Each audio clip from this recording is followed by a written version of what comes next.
चलिए, last class में हम लोग पढ़े थे और दो मतलब क्लास में लगभग वोकैब नहीं हुआ था। अब स्टार्ट करो। देखो, एक वर्ड है जिसका नाम है जेलस। जेलस का मतलब होता है, समझोगे, जलन जिसको आप करते हो, ईर्ष्यालु। जब वस्तु हमारी हो, मतलब किसी चीज़ के लिए मालूम चला आपके ही वस्तु पे कोई मतलब छीनने की कोशिश करे, तो ऐसे में जलन होता है ना कि ऐसा कैसे कर रहा है, मेरे ही चीज़ों पे तो अपना कब्जा जमा रहा है ना, तो इसमें क्या कहोगे, जेलस कहोगे। समझ पा रहे? यानी आपकी चीज़ों को देखकर कोई जलता हो, समझ, आपका चीज़ है तो उसको मैं क्या लगाओगे, जेलसी यूज़ होगा कि नहीं होगा। समझ रहे? अब आओगे इसी जेलसी में एडजेक्टिव होगा, लेकिन जेलस यहाँ पढ़ोगे, ये नॉन की तरह फंक्शन कर रहा है फिलहाल। तो जेलस मतलब क्या समझोगे, ईर्ष्यालु। ईर्ष्यालु का मतलब क्या होता है, जलन। अब जब वस्तु हमारी हो तब बात करेंगे, जैसे when we are afraid of, जब हम लोग डरे होते हैं, लूजिंग मतलब खोने से, जब हम लोग डरे होते हैं खोने से, द पर्सन, अपनी चीज़ या थिंग्स, जो आपका चीज़ है या फिर क्या है आपका कोई, हाँ कोई भी व्यक्ति हो, वी लव, जिससे हम लोग प्यार करते हैं ना, उसको खोने से डरते हैं, तो उसके लिए जलन कभी कभी होता है ना, कोई और ना हक मेरा ले ले, तो ये जलन के लिए आप क्या लगाओगे, ईर्ष्यालु ले लो। वे फील जेलस, तो हम लोग को क्या लगता है, जेलसी फील होता है कि यार मेरी ही चीज़ को कोई और कब्जाने वाला है। ऐसा कई जगह पे देखते हो ना, होता है। तो ऐसे सिचुएशन में एक होता है एनवियस। एनवियस का मतलब होता है वो भी जलन, लेकिन जब दूसरे का चीज़ हो तब। समझ पा रहे? जलन कैसे, अब देखो दूसरा का केस कैसे होगा। एक होगा, सुनो, मालूम चला आपका ये मतलब ये चीज़ है, मार्कर है, इस पर कोई मतलब नज़र डाल रहा है, तो आपको जलन होगा, तो मेरे चीज़ों पे कब्जा करने की कोशिश, हाँ तो ऐसे केस में जेलसी होगा। लेकिन हो सकता है दूसरे का चीज़ हो, होता है ना, कभी कभी दूसरे की चीज़ों को भी आपको जलन होता है, काहे भाई उसका चीज़ों पे तुम ऐसा कर रहा है ना, जलन टाइप का, तो उसको क्या कहोगे, एनवियस कहोगे वहाँ पे। जब वस्तु हमारी ना हो तब लगाएंगे, जैसे when we wish we had what someone else, मतलब जब ऐसा होता है कि दूसरे के पास हो, समझो, वही चीज़ अपने पास होने की कोशिश करते हो, कभी कभी वो जलन होता है ना, यानी दूसरे के पास मालूम चला कार है, आपको जलन उसका कार को देखकर होने लगा, तब ऐसे केस में क्या कहेंगे, एनवियस कहना। समझ पा रहे कि नहीं पा रहे? दूसरे का चीज़ हो, ऐसे केस में क्या लगाओगे, जेलस एनवियस लगाओगे। We feel envious. देखो, एक वर्ड है जिसका नाम होता है एनवी, एक होता है जेलसी, ये दोनों एडजेक्टिव की तरह फंक्शन करते हैं। जेलसी देखो, एक होता है ईर्ष्यालु, इसका मतलब होता है जेलसी का मतलब भी होगा वही ईर्ष्यालु टाइप का, और एनवी का मतलब भी होगा ईर्ष्यालु यानी जलन टाइप का, लेकिन इसका फंक्शन एडजेक्टिव की तरह करते हैं। समझ पा रहे कि नहीं पे? दोनों थोड़ा थोड़ा स्लाइटली मतलब होता है हल्का सा डिफरेंस होना। डिफरेंस का मतलब, डिफरेंट मतलब समझता, थोड़ा सा अलग है, हल्का सा अलग है, दोनों अपने अपने मीनिंग में। लगभग क्या होता है, दोनों का जलन ही मतलब होता है, लेकिन एक अपनों के लिए है, एक दूसरों का देखकर होता है। समझ पा रहे कि नहीं पा रहे? ये ऐसा केस है। अब देखोगे इन मीनिंग में होता है, मीनिंग मतलब अर्थ में। मुझे उम्मीद है कि बातें समझ में आ गई। एक होता है जुडिशियल, एक होता है जुडिशियस। जुडिशियल उस चीज़ों को कहोगे जो न्याय संबंधित हो, कोर्ट का मामला हो। समझ पा रहे कि नहीं पा रहे? केस वेस हो जाता है कभी कभी, तो उसको क्या कहोगे, जुडिशियस है, जुडिशियल है। समझ पा रहे कि नहीं पा रहे? सॉरी। और एक होता है जुडिशियस। जुडिशियस का मतलब होता है समझदार। कई लोग होते हैं जो बहुत प्रूडेंट होते हैं, समझदार होते हैं, वाइज होते हैं। समझ पा रहे कि नहीं पा रहे? उनको क्या कहोगे आप, जुडिशियस कहोगे। एक होता है क्या, जुडिशियल। जुडिशियल और judicious both are not different, both are different not equal, दोनों एक नहीं है, बराबर नहीं है। इसलिए इसको क्या कहो, रिलेटिंग टू जज और जस्टिस। जब ये बात कहाँ चला जाए, न्याय कोर्ट में चला जाए कोई बात, तो उसको क्या कहोगे, जुडिशियल मामला है। समझ पा रहे कि नहीं पा रहे? और जुडिशियस किसको कहोगे, आप जैसे स्मार्ट लोग को, समझदार लोग को हम लोग क्या कहेंगे, जुडिशियस कहेंगे। समझ पा रहे? जैसे वे लोग समझदार हैं, वे लोग बहुत वाइज है, बुद्धिमान, तो क्या कहोगे, दे आर जुडिशियस। समझ पा रहे कि नहीं पा रहे? अब देखिए यहाँ पे लाइट का दो मतलब होता है। एक होता है जलाना, जैसे लाइट द बल्ब को जला दीजिए। समझ पा रहे कि नहीं पा रहे? अब देखो, प्रकाशित करने के लिए होता है, ये वर्ब की तरह यूज़ होता है, लाइट। समझ पा, मैंने बल्ब जला, आई लाइटेड द बल्ब। समझ पा रहे कि नहीं पा रहे? वो होता है इस केस में। टू स्टार्ट फ्लेम्स, फ्लेम्स का मतलब भी होता है जलना, जो प्रकाशित करता हो। फ्लेम्स का मतलब क्या समझोगे, प्रकाशित करने के लिए आता है। Start flames in order to spread light, मतलब लाइट को फैलाने के लिए। स्प्रेड का मतलब क्या समझोगे, फैलाना, बढ़ाने के लिए। जब प्रकाश को बढ़ाने के लिए कोई चीज़, वस्तु जलाया जाता है, स्टार्ट किया जाता है, उसको क्या कहोगे, लाइट करना। समझ पा रहे? अब देखो, एक होता है लाइट का मतलब होता है रोशनी, इसका यूज़ होगा नॉन की तरह। समझ पा रहे? जैसे लाइट बहुत कम है, तो वो लाइट का मतलब समझोगे रोशनी की बात है, रोशनी बहुत कम है। समझ पा रहे कि नहीं पा रहे? ये दूसरा नॉन की तरह यूज़ होगा, इसका मतलब होगा रोशनी। और इसका मीनिंग अगर लोगे इंग्लिश में खोजोगे तो इसका मतलब होगा रेडियंस। चमकीला कोई चीज़ देता है, प्रकाशित करता है ना, रेडियंस, उसे वो कहोगे रेडियंस, रोशनी टाइप का। एक और लाइट का मतलब तीसरा मीनिंग होगा, जिसको एडजेक्टिव की तरह यूज़ करते हैं, इसका मतलब होता है हल्का। जैसे हो ना बहुत लाइट वेट है, लाइट वेट मतलब बहुत हल्का वजन है, समझ पा रहे कि नहीं? आपका जब लगेज बहुत लाइट है, लाइट का मतलब क्या समझो वहाँ पे वहाँ है, समझ पा रहे कि नहीं? इसको क्या कहोगे? नॉट हैवी, बहुत भारी वजन वाला नहीं है, जिसको आप क्या कहोगे? लाइट है। जैसे आपको कोई उठा ले कहे कि आप तो बहुत लाइट है, तो वहाँ पे लाइट का मतलब प्रकाश मत समझना, हम तो प्रकाश है तो लाइट का मतलब होता है वहाँ पे हल्के हैं, हल्के मतलब समझ रहे जिसका नॉट हैवी, वजन ज़्यादा ना हो। मुझे उम्मीद है ये तीनों बातें क्लियर हो गई होगी, कोई दिक्कत तो नहीं है। चलिए, एक लाइट मतलब जलाना भी होता है, बर्न का मतलब भी जलाना होता है, ठीक है, यह जलना होता है, समझ पा रहे? दोनों होता है, जलना या जलाना। ये वर्ब की तरह यूज़ होगा, नाश करने के लिए होता है। मालूम चला कोई डेड बॉडी है और देखो वो हिंदुइज्म रिलीजन में ऐसा होता है, जलाया जाता है बॉडी को, तो उसको क्या कहोगे? बर्न, वहाँ पे कहोगे कि बर्न किया गया बॉडी को, समझ पा रहे? विनाश के रूप में ख़त्म करने के लिए।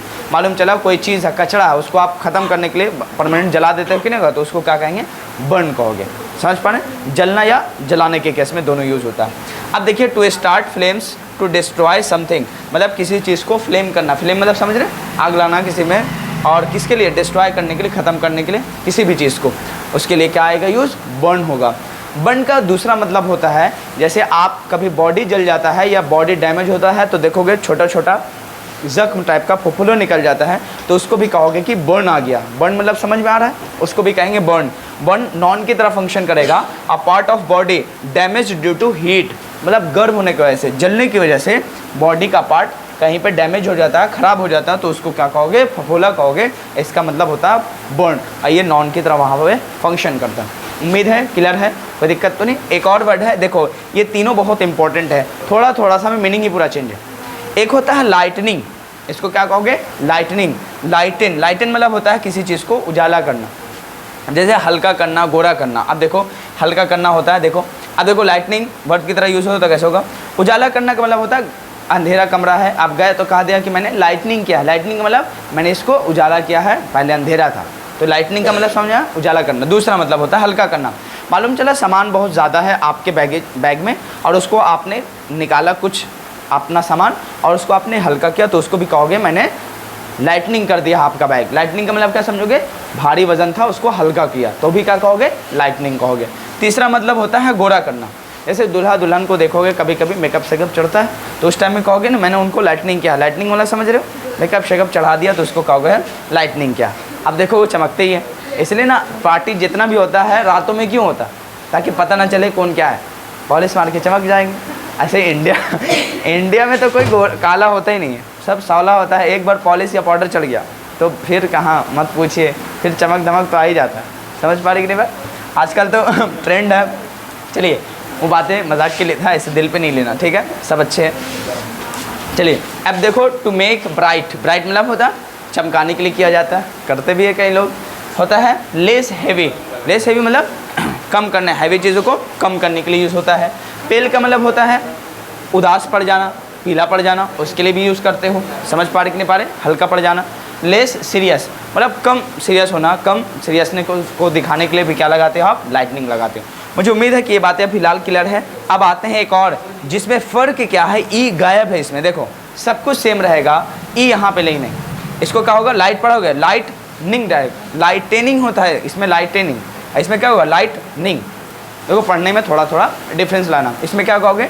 लाइटनिंग, ठीक है ना? अच्छा खुद बताओ, आईएनजी अगर ना होता, सिर्फ इतना होता तब क्या होता? लाइटन होता। लाइटन मतलब क्या होता? प्रकाशित करना, वर्ब की तरह यूज़ होता है वहाँ पे। अब यहाँ पे आईएनजी लगा दिया, इसलिए लाइटनिंग पढ़ेंगे, लाइटनिंग। अब यहाँ पे क्या होगा? लाइटनिंग डायरेक्ट पढ़ना, टेनिंग नहीं पढ़ना, लाइटनिंग डायरेक्ट जोड़ना। अब देखो बिजली जो आसमान से क्या होती है? दिखती है, गिरती है, उसको क्या कहोगे? लाइटनिंग कहोगे। कहीं बिजली होता है ना आसमान में, देखोगे अभी बरसात के टाइम में ऐसे दिखाई देता है आपको, उसको क्या कहोगे? लाइटनिंग। अब देखो अ फ्लैश, फ्लैश का मतलब होता है चमक, होता है ना, जिसको आप देखोगे टॉर्च टाइप का उजाला भी कहते हो। A flash of bright light seen in the sky, वैसा चमकीला चीज़ जो स्काई आकाश में दिखता हो, चमक, उसको क्या कहोगे आप? समझ में आया? अगर LIGHTEN रहे और ING लगा हो तो इसका मतलब होता है किसी चीज़ को प्रकाशित करना, चमकाना, बढ़ाना। अब इसका मतलब क्या होता है? हाँ, लाइटनिंग का मतलब क्या समझोगे आप? इसका मतलब होता है बिजली की चमक जो आसमानों में आपको बरसात के टाइम में दिखाई देती है। क्लियर है? एक और होता है देखो LIGHTING, ये देखो दोनों में लगभग लाइटिंग लिखा हुआ है इसमें, इसमें क्या है एन लगा हुआ है, इसमें एन गायब है। समझ पा रहे? अब देखो इसका मतलब होता है लाइटिंग। लाइटिंग मतलब बिजली की व्यवस्था। मालूम चला आप कहीं गए हो तो कहते ना लाइटिंग नहीं है, यहाँ लाइटिंग ठीक ठाक नहीं है। लाइटिंग मतलब समझ आ गया? हाँ, प्रोनाउंसिएशन लाइटिंग मत कर देना वरना आप लोग तो चमत्कार है। अंग्रेज भी कहेगा वाह व्हाट इज लाइटिंग तो कहना नहीं, वो मिस्टेक हो गया, यहाँ पे क्या होना चाहिए ऐसा नहीं करना है ना? तो प्रोनाउंसिएशन में ध्यान देना। क्लियर है ना? इसको क्या पढ़ोगे? लाइटिंग पढ़ देना, ठीक है? एक दो बार रिहर्सल कर लेना, आपके लिए फ़ायदा होगा। बिजली की व्यवस्था, बिजली की व्यवस्था का मतलब समझ रहे? आपके यहाँ देखो कई लोग जाते हैं ना तो कहते हैं ना वहाँ लाइटिंग ठीक नहीं था। समझ पा रहे? लाइटिंग मतलब वहाँ लाइट की व्यवस्था ठीक ठाक नहीं थी, द अरेंजमेंट ऑफ लाइट्स। समझ में आ गया? मुझे उम्मीद है ये बातें क्लियर है पक्का। अब हेडिंग डालिए मॉडल। यस, अब हेडिंग डालिए मॉडल।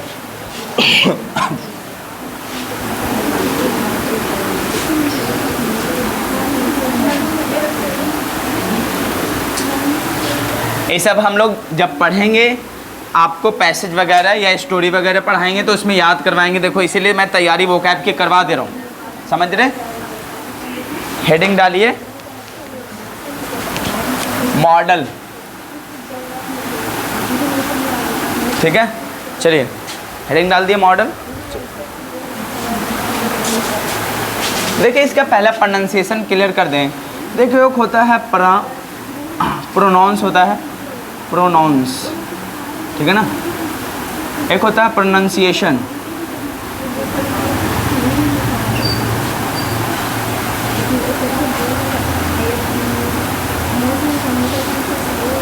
इसका मतलब होता है उच्चारण।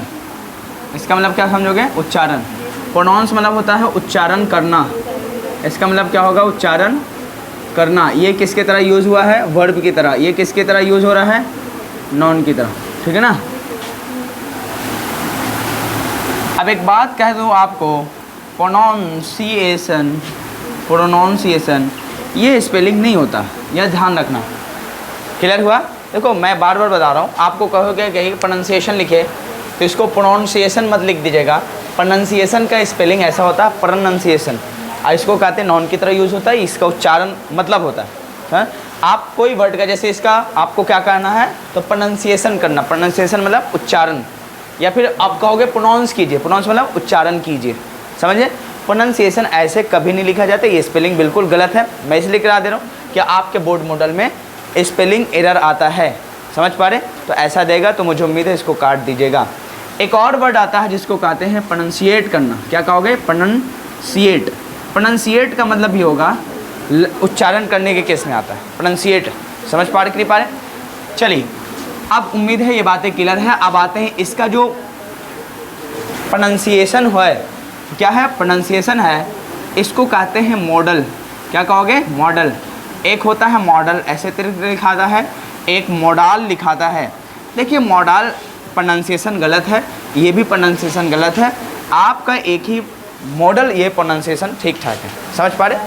ये जो आपका मॉडल होता है, मॉडल की मतलब होता है कैटेगरी। ये प्रोनाउंसिएशन इसका नहीं है, लेकिन ये वर्ड होता है, उसका स्पेलिंग आता है MODEL वाला, ये होता है मॉडल। समझ पा रहे? मॉडलिंग करते हुए कहीं हीरोइन को आपने देखा होगा। समझ पा रहे? मॉडलिंग का मतलब सीधा कैटेगराइज वाइज, मेरा झलक कैसा है उसका ये है वो। समझ पा रहे? इसके कैटेगरीज को करने के लिए आपको मॉडलिंग करना पड़ता है, ठीक है ना? उसमें फिर कहीं हीरोइन का मतलब सिलेक्शन होता है, कहीं रिजेक्शन होती है, कहीं फ्लॉप होते हैं, ये सब वजह होता है। कई चीज़ों में भी आपकी मॉडल आ जाते हैं। मोबाइल का भी मॉडल आपने देखा होगा जिसको कैटेगरी टाइप कहते हो सीधा सीधा। तो मुझे उम्मीद है कि ये मॉडल का प्रोनाउंसिएशन ऊपर वाला है। ये मॉडल ऐसे नहीं लिखेंगे और ना मॉडल लिखेंगे। क्लियर है? पक्का? मॉडल का कोई ऐसा लॉजिक बनता नहीं है। कई लोग करते भी हैं तो वो सूटेबल नहीं है। समझ पा रहे कि नहीं पा रहे? 100% आपका सूटेबल जो प्रोनाउंसिएशन है वो है आपका मॉडल। मुझे उम्मीद है ये क्लियर है, कोई डाउट तो नहीं है। पहले इसको आप कॉपी कर लीजिए, फिर आप इस मॉडल को, यानी ये मॉडल को मैं दो कैटेगरी में जल्दी से लिखूंगा। पहले इसको कॉपी कीजिए, ठीक है? कर लोगे? Start writing now. Do not waste your time, focus on your self to be successful. Yes, start writing now. As you wish now.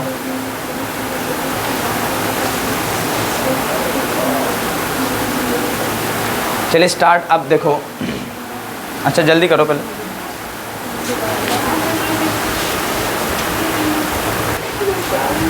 चलिए, मुझे उम्मीद है कि क्लियर हो ही गया होगा। इसको आप हटा देते हैं, मॉडल प्रोनाउंसिएशन हो गया है, इसको फ़िलहाल हटा दो। चलिए आइए, ये मॉडल की आप दो कैटेगरीज डालिए। कितनी कैटेगरी भाई? दो कैटेगरी। एक आप लिखोगे प्योर मॉडल, क्या लिखोगे? Pure model. एक लिखना इम्प्योर मॉडल। मॉडल बताओ कितनी कैटेगरीज में बांटोगे? प्योर मॉडल और इम्प्योर मॉडल, ठीक है। प्योर मॉडल की तरफ आप लिखोगे कैन, इसी का पास्ट फॉर्म लिखोगे कुड, मे, माइट लिखोगे, ठीक है ना। शैल, शुड लिखोगे, विल, वुड लिखोगे, मस्ट, ऑट टू। चलिए, इम्प्योर मॉडल में यहाँ लिखना यूज्ड टू, दूसरा लिखना नीड, तीसरा लिखना डेयर, ठीक है। जल्दी कॉपी कीजिए। फिर हेडिंग आज लिखिएगा use of can. Basic understanding of can पहले लिखिए। क्या लिखोगे? Basic understanding of can. पहले हम लोग बचपना की तरह जो कैन का सिस्टम उसको पढ़ लेते हैं, समझ पा रही? जैसे बचपन में पढ़े थे, मुझे नहीं मालूम कि आप पढ़े कि नहीं पढ़े, आई डोंट नो, बट मैं बचपन वाला कैन पढ़ा के निकलता हूँ। पहले बेसिक अंडरस्टैंडिंग कर लेता हूँ, फिर यूज़ पढ़ूंगा जो आपके एग्ज़ाम में आते हैं, एरर में आते हैं, उस टाइप का करेंगे, ठीक है। पहले बेसिक अंडरस्टैंडिंग में देखो, कैन का बचपन में आप मतलब समझोगे सकना होता है, सकता होगा, ऐसे तो पढ़े थे ना। आपने इसका स्ट्रक्चर लिखा होगा एक ज़माने में, बचपन में याद करो कि सब्जेक्ट होगा और कैन होगा। कैन एक मॉडल है, अपने बात क्या लेता है? Base form. तो बेस फॉर्म जो होते हैं 99% क्या होते हैं? फर्स्ट फॉर्म वर्ब के बराबर होते हैं, तो V1 लिख के चल देंगे। उसके बाद ऑब्जेक्ट होगा यहाँ पे, या फिर आप अदर वर्ड लिख सकते हैं, दोनों सही है, कोई दिक्कत की बात नहीं है। समझ में आया? एक्शन को रिसीव करने वाला आ जाए तो ऑब्जेक्ट होगा, एक्शन को रिसीव ना करने आए, एक्स्ट्रा वर्ड देने के लिए आ जाए, एक्स्ट्रा मीनिंग देने के लिए आए, तो अदर वर्ड कहलाएगा। जो एक्शन कर रहा हो उसको आप सब्जेक्ट कहोगे, सीधा सीधा। समझ पा रहे? सब्जेक्ट को पकड़ना है तो सेंटेंस में हु या व्हाट से क्वेश्चन करते हैं, हम लोग नॉन के केस में पढ़ेंगे।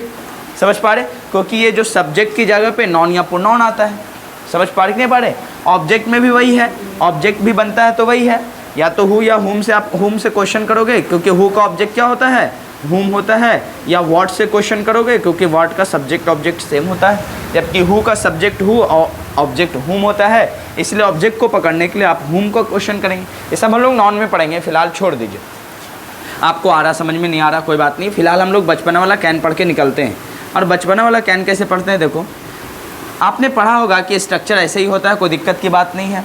और आपने पढ़ा होगा जैसे मैं लिखूँ वह लिख सकता है, तो आपने पढ़ा होगा सर एकदम हल्का है, ही लिखेंगे, उसके बाद सकना आ गया तो कैन लिखेंगे, लिखने का राइट आता है तो WRIT राइट लिख देंगे, ही लिख सकता है तो ही कैन राइट हो गया सर। समझ में आया? कोई दिक्कत तो नहीं है? मैं बोलूँ मैं बोल सकता हूँ, मैं बोल सकता हूँ, तो आप क्या बनाओगे? मैं बोल सकता हूँ, आई कैन स्पीक होगा। हाँ, वह लिख सकता, अच्छा लिखता है लिख दिया, क्या लिख सकता है ना। चलिए थैंक यू। अब वह बोल सकता है, मैं बोल सकता हूँ, सॉरी, तो आप क्या लिखोगे? आई, उसके बाद क्या लगाओगे? कैन लगाओगे, उसके बाद क्या लगाओगे? बोलने का स्पीक होगा, SPEAK लिख देना। मुझे उम्मीद है कि पहला स्टेप क्लियर हो गया है, पक्का ना? है कोई दिक्कत तो नहीं है? अब इसको पहले से कॉपी कीजिए, ये बेसिक है आपका, ये आना ही चाहिए। जल्दी लिखिए। अब इसको आप नेगेटिव में बदलो, इंट्रोगेटिव लिखो, इसका इंट्रोगेटिव नेगेटिव लिखो, WH पॉजिटिव WH नेगेटिव लिखो। क्या पढ़ाया हुआ? उस टाइप से नहीं पढ़ाया, गहना दिन चाहिए, समझे?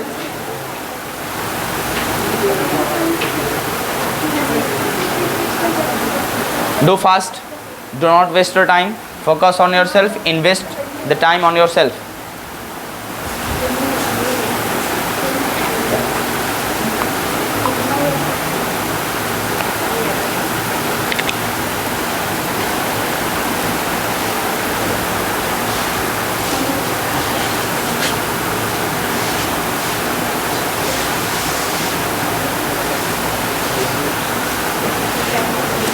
कर लिए? हो गया है?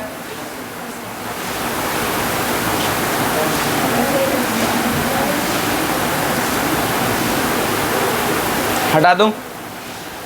पक्का? हो गया ना? चलिए, मॉडल बताओ कितने टाइप का? प्योर और इम्प्योर। प्योर मॉडल क्या होगा? Can, could, may, might, shall, should, will, would. 8 हो गया। उसके बाद मस्ट, ऑट टू, 10 हो गया। 3 मॉडल इधर है, यूज टू, नीड और डेयर। खत्म। ये 13 मॉडल को आपको पढ़ना। चलिए, और इम्प्योर मॉडल इसको क्यों कहेंगे? वजह बताइए सर। तो इसका 2 फंक्शन होगा, मेन वर्ब की तरह भी यूज़ कर लेते हैं, मॉडल की तरह भी यानी हेल्पिंग वर्ब की तरह भी कर लेते हैं, इसीलिए इसको क्या कहते हैं? Impure model. समझ में आया? चलिए, जबकि जो ये प्योर मॉडल है उसका कोई भी ऐसा फंक्शन नहीं होता, वो सिर्फ हेल्पिंग वर्ब की तरह काम करता है, यानी मॉडल की तरह। जितने भी मॉडल होंगे वो हेल्पिंग वर्ब की तरह काम करते हैं, लेकिन ये 3 मॉडल ऐसे हैं, यूज टू, डेयर और नीड, जो मेन वर्ब की तरह भी काम करते हैं, इसीलिए इनको क्या कहा गया है? Impure model. प्योर मॉडल नहीं है। चलिए, फिलहाल हम लोग पढ़ रहे थे कैन। कैन का मतलब बताओ क्या होता है? सकना। बचपन में ऐसे ही पढ़े थे। मतलब स्ट्रक्चर क्या बनाए थे बताओ? सब्जेक्ट के बाद क्या था? कैन। उसके बाद क्या लगाए थे? वर्ब। वर्ब मतलब फर्स्ट फॉर्म वर्ब। उसके बाद क्या लगाए थे? ऑब्जेक्ट या अदर वर्ड। क्या यही स्ट्रक्चर पढ़ के आए थे? जब मैंने एग्जाम्पल ले लिया था, वह लिख सकता है, तो क्या बनाए थे बताओ? ही कैन, वह लिख सकता है तो ही कैन राइट होगा। कोई दिक्कत है? वह पत्र लिख सकता है तो he can write a letter लिखेंगे। वह किताब लिख सकता है, he can write a book लिखेंगे। तुम किताब लिख सकते हो, you can write a book लिखेंगे। कोई दिक्कत तो नहीं है? चलिए, अच्छा, इसका अगर नेगेटिव की बात करें, किसकी बात? नेगेटिव की बात। तो नेगेटिव कैसे बनाओगे? तीसरे नंबर पे क्या लगाओगे? नॉट लगाओगे। तो सब्जेक्ट तो होगा अपनी जगह पे, कैन लिखोगे, उसके बाद क्या लगाओगे? नॉट। उसके बाद क्या लगाओगे? Verb, V1। उसके बाद ऑब्जेक्ट या फिर क्या होगा? अदर वर्ड होगा। उम्मीदें क्लियर है कि बन जाएगा? मैं बोलूँ वह नहीं लिख सकता है, वह नहीं लिख सकता, क्या बना लोगे बेसिक में? वह नहीं लिख सकता है, बनेगा ना? क्या बनेगा? He can not write, he can not write, बनेगा ना?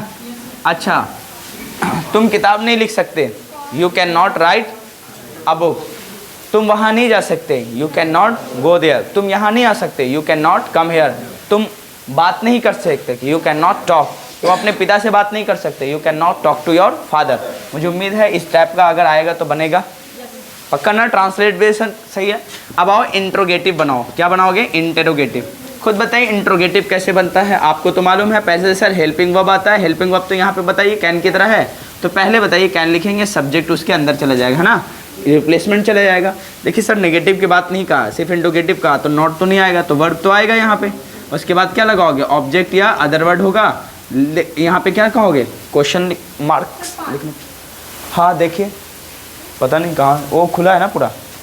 चलिए अब देखो क्या, अब देखो मैं लिखूँ क्या वह लिख सकता है? बनाओ इसको। क्या वह लिख सकता है? बनाओ इसको। क्या बनाओगे? खुद से बना लोगे? क्या लगाओगे? कैन। उसके बाद क्या लगाओगे? He write. क्या आप किताब लिख सकते हैं? Can you write a book. क्या आप अपने पिता से बात कर सकते हैं? Can you talk to your father. क्या आप मुझसे बात कर सकते हैं? Can you talk to me. देखो ये सब बातें सिर्फ ट्रांसलेशन बेस सही है। जब हम लोग यूज़ पढ़ाएंगे, मे पढ़ाएंगे, माइट पढ़ाएंगे, तो फिर बताएंगे कि सच में इसका यूज़ कैसे करते हैं। समझ पा रहे? फिलहाल आप इस तरह से कह के निकल जाओ। क्लियर?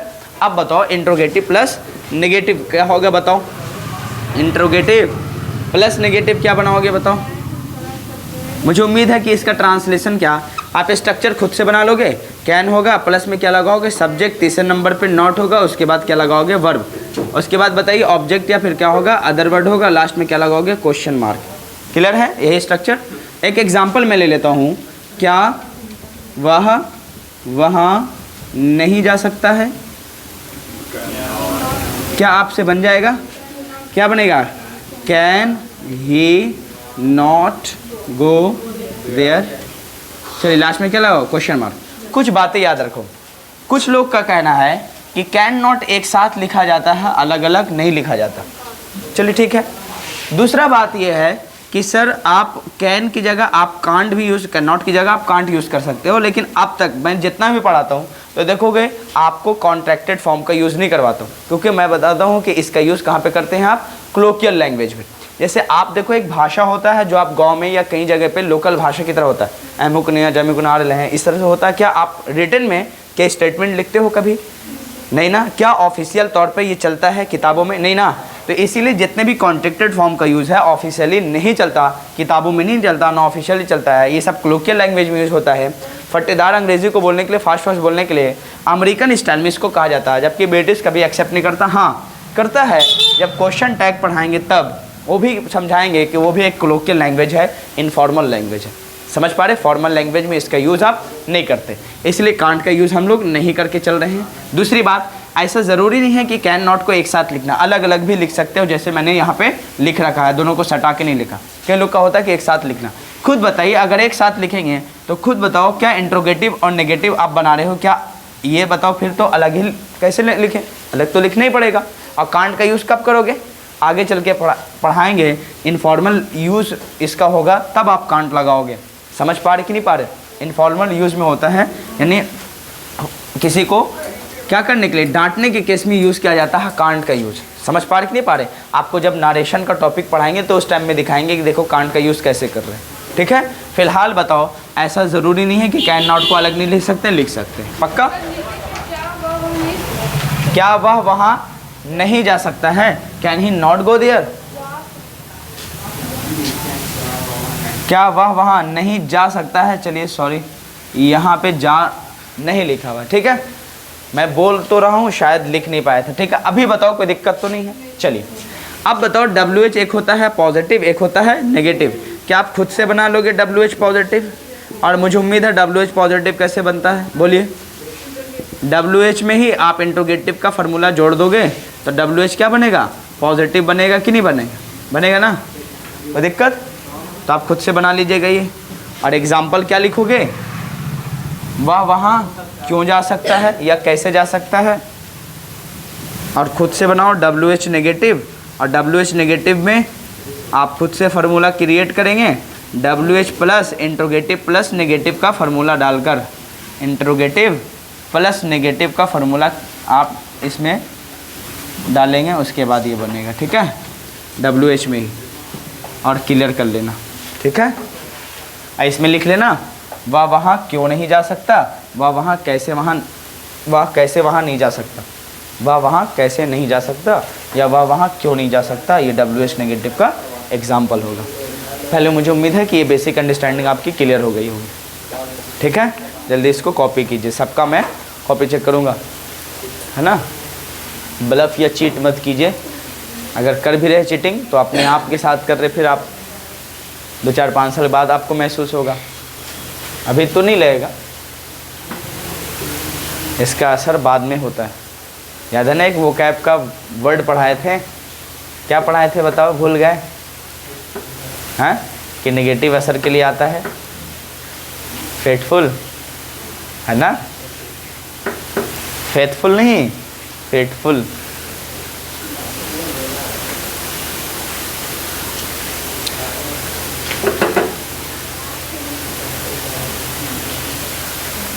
मैं एक सेंटेंस फिर दूंगा, अभी जल्दी करो।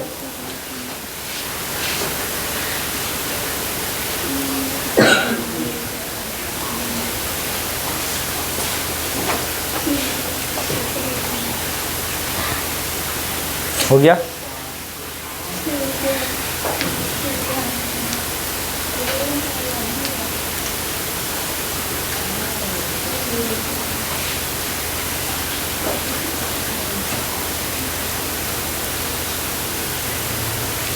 चलिए सेंटेंस में बनेगा।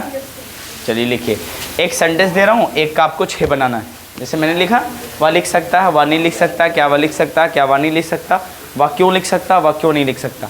ठीक है, ईमानदारी से बना लीजिएगा, ये बेसिक है। अब इसका यूज़ ऑफ फिर कैन पढ़ेंगे। ठीक है, हेडिंग डालिए, ट्रांसलेशन बेस है। पहला सेंटेंस लिखो, वे लोग आपसे बात कर सकते हैं, वे लोग आपसे बात कर सकते हैं, वे लोग आपसे बात कर सकते हैं।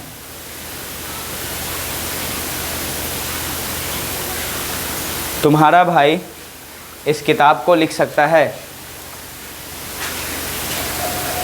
तुम्हारा भाई इस किताब को लिख सकता है, वे लोग, तीसरा नंबर, वे लोग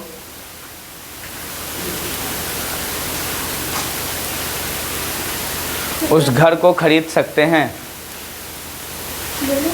वे लोग उस घर को खरीद सकते हैं, दैट हाउस लिखना, वे लोग उस घर को खरीद सकते हैं। बनाइए 3, वो लोग उस घर को खरीद सकते हैं, ये बनाइए जल्दी। 1 का 6 ट्रांसलेशन।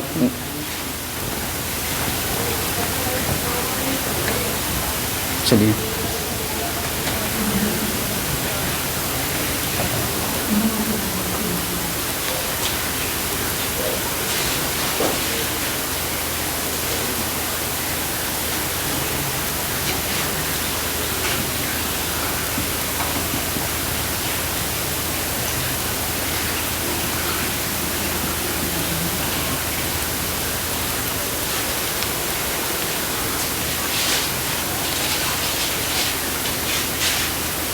जल्दी से बनाओ। Yes you can, come on, do not waste your time, focus on your self, solve it now.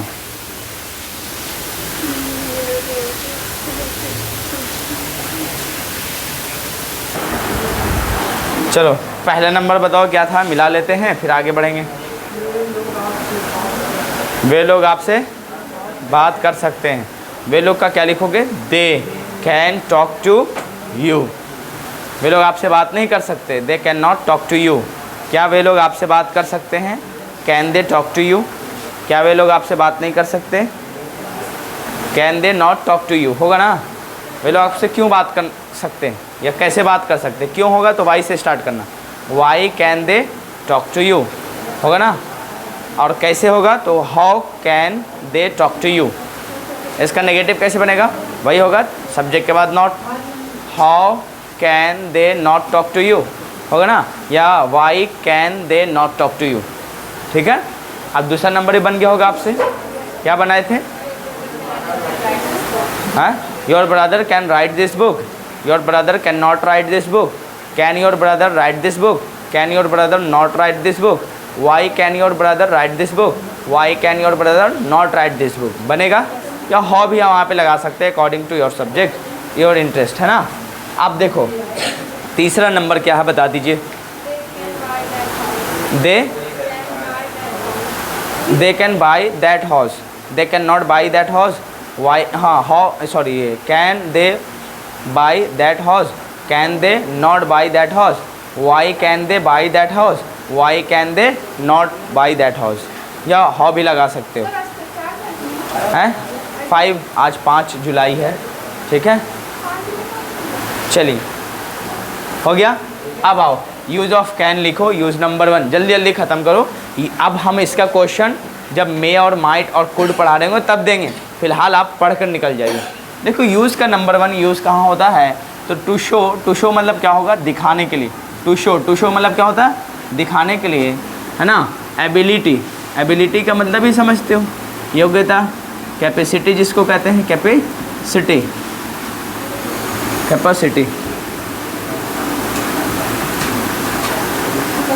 और सॉरी कैपेसिटी ऐसे लिखेंगे। और आप लिखोगे पावर, ठीक है ना। और आप लिख सकते हो, चलो इतनी बातों को दिखाने के लिए आप क्या लगाते हो, कैन का यूज़ करते हो। जैसे बताओ, तुम इस बक्से को उठा सकते हो, बहुत जगह पे यूज़ होता है, you can lift this box, you can lift this box. यहाँ पे बताइए you can lift this box जब आप कहोगे तो कब कहोगे, जब किसी के अंदर उतनी पावर, एबिलिटी, योग्यता दिखेगी तब क्या होगे। समझ पा रहे कि नहीं पा रहे। जैसे मैं कहूँ किसी के अंदर एबिलिटी, योग्यता दिख रहा है तो आप क्या कहोगे, you can pass the exam, you can pass the exam, you can pass the exam, ठीक है ना, you can pass the exam. इसका मतलब आप एग्ज़ाम पास कर सकते हैं। देखो जब भी कैन का यूज़ कर लो तो इसमें नो डॉट, डॉट मतलब कोई डॉट होता ही नहीं, संदेह होती ही नहीं, ये बात को दिखाने के लिए आता है कि 0% डॉट रहा, तब क्या लगाओगे, कैन। समझ पा रहे। कैन का यूज़ वहीं पे करना जहाँ पे आपकी श्योरिटी एकदम 100% हो, उसमें कोई डॉट ही नहीं हो, दम कर सकता तो कर सकता, इसमें कोई डॉट की बात ना हो, तब लगाना है कैन। आगे चल कर मे का मतलब भी सीखना पड़ेंगे, माइट का मतलब भी सीखना पड़ेंगे, कई जगह पे कुड का मतलब भी होगा, लेकिन उसका यूज़ अलग अलग होगा, मीनिंग अलग अलग देके जाएगा। लेकिन कैन का यूज़ कहाँ पे करोगे बताओ? जहाँ पे आपका 100% श्योरिटी हो, एबिलिटी के लिए, पावर के लिए, कैपेसिटी को दिखाने के लिए, ठीक है ना। तो किसका यूज़ करोगे आप? कैन का यूज़ करोगे, कोई दिक्कत तो नहीं है, पक्का ना। अब आओ यूज़ नंबर 2 को लिखते हैं, एक बार छाप लेना, फिलहाल ध्यान दो। देखो इसका आप रिक्वेस्ट, टू शो रिक्वेस्ट, ठीक है ना। लेकिन वो रिक्वेस्ट जो होता है इनफॉर्मल होता है, फॉर्मल रिक्वेस्ट वो नहीं होता। समझ पा रहे कि नहीं पा रहे?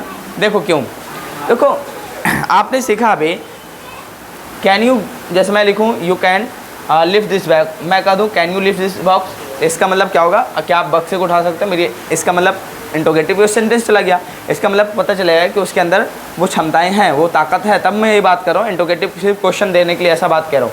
देखो इनफॉर्मल रिक्वेस्ट को दिखाने के लिए भी आप कैन का यूज़ करोगे। कब करोगे? दूसरा 2-3 केस लेते हैं। देखो ऐसे जगह पे करते हैं जहाँ पे आपकी ताकत ज़्यादा हो, जिससे आप रिक्वेस्ट करो उससे ज़्यादा ताकत हो, तो वहाँ पे इनफॉर्मल दिखाने के लिए, लोगों को दिखाने के लिए, समझ पा रहे कि नहीं पा रहे कि आप सब इंसान हैं, सिविलाइज्ड हैं, पढ़े लिखे हैं, मतलब इनलिटरेट नहीं है, मतलब जाहिल नहीं है, इसको दिखाने के लिए, सिर्फ रुतबा को दिखाने के लिए, अपने मतलब ये इसको बचाने के लिए, फॉर्मेलिटी को दिखाने के लिए आप यूज़ करते हो वहाँ पे कैन। जैसे मैं कहूँ कैन यू, उसके बाद कह रहा हूँ give me, can you give me your pen, ऐसा लिख दिया मैंने, can you give me your pen. इसका मतलब क्या होगा कि आप मुझे अपना कलम दे सकते हैं। देखो ये रिक्वेस्ट तो आप कर रहे हो, इसका सेंस क्या आता है? इनफॉर्मल रिक्वेस्ट में आता है। इसका मतलब दूसरा क्या निकलता है कि अगर आप ना भी दोगे तो मेरे अंदर इतनी ताकत है कि मैं आपके कलम को छीन सकता हूँ, ले सकता हूँ। इसका मतलब ये आता है। इसीलिए कैन का यूज़ कभी भी रिक्वेस्ट को शो करने के लिए नहीं किया जा सकता, लेकिन इनफॉर्मल शो के लिए, मालूम चला आप, होता है ना कभी कभी दिखावा के लिए कि मैं रिक्वेस्ट तो कर रहा हूँ, तो दिखावा वाला रिक्वेस्ट दिखाने के लिए आप क्या लगाते हो? कैन का यूज़ करते हो। इसीलिए कहते हैं इनफॉर्मल यूज़ को दिखाने के लिए कैन का यूज़ किया जा सकता है। समझ पा रहे? जबकि वो फॉर्मल होता नहीं। जैसे मालूम चला कभी कभी हो सकता है कि आपकी मम्मी या डैडी कभी घर पे होते हैं तो छोटे बच्चे को कोई चीज़ खाने के लिए देते हैं, और कभी कभी आपका दिल भी वो छोटा बच्चा बन जाता है। ऐसा देखा है? तो दिल आ जाता है उस चीज़ों पे, होता है कि नहीं होता? आप बताओ, छीन तो नहीं सकते, होता है कि नहीं होता? लेकिन आपके अंदर तो इतनी ताकत है कि उसको ले सकते हो। समझ पा रहे कि नहीं पा रहे? तो वहाँ पे आपको बताओ रिक्वेस्ट भी करना ख़राब लगेगा, एकदम छोटे लोग से रिक्वेस्ट करेंगे। तो ऐसे फॉर्मल को दिखाने के लिए, मतलब इनफॉर्मलिटी को दिखाने के लिए, वो रिक्वेस्ट को दिखाने के लिए आप कैन का यूज़ करोगे।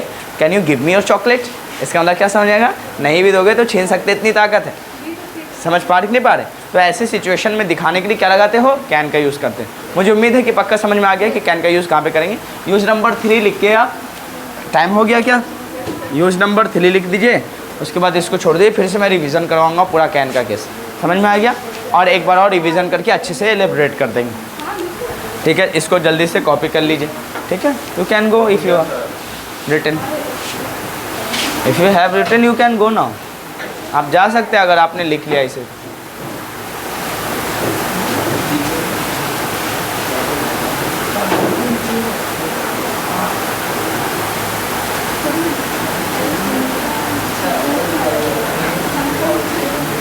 हो गया? कोई डाउट है तो पूछ लो, नहीं ना?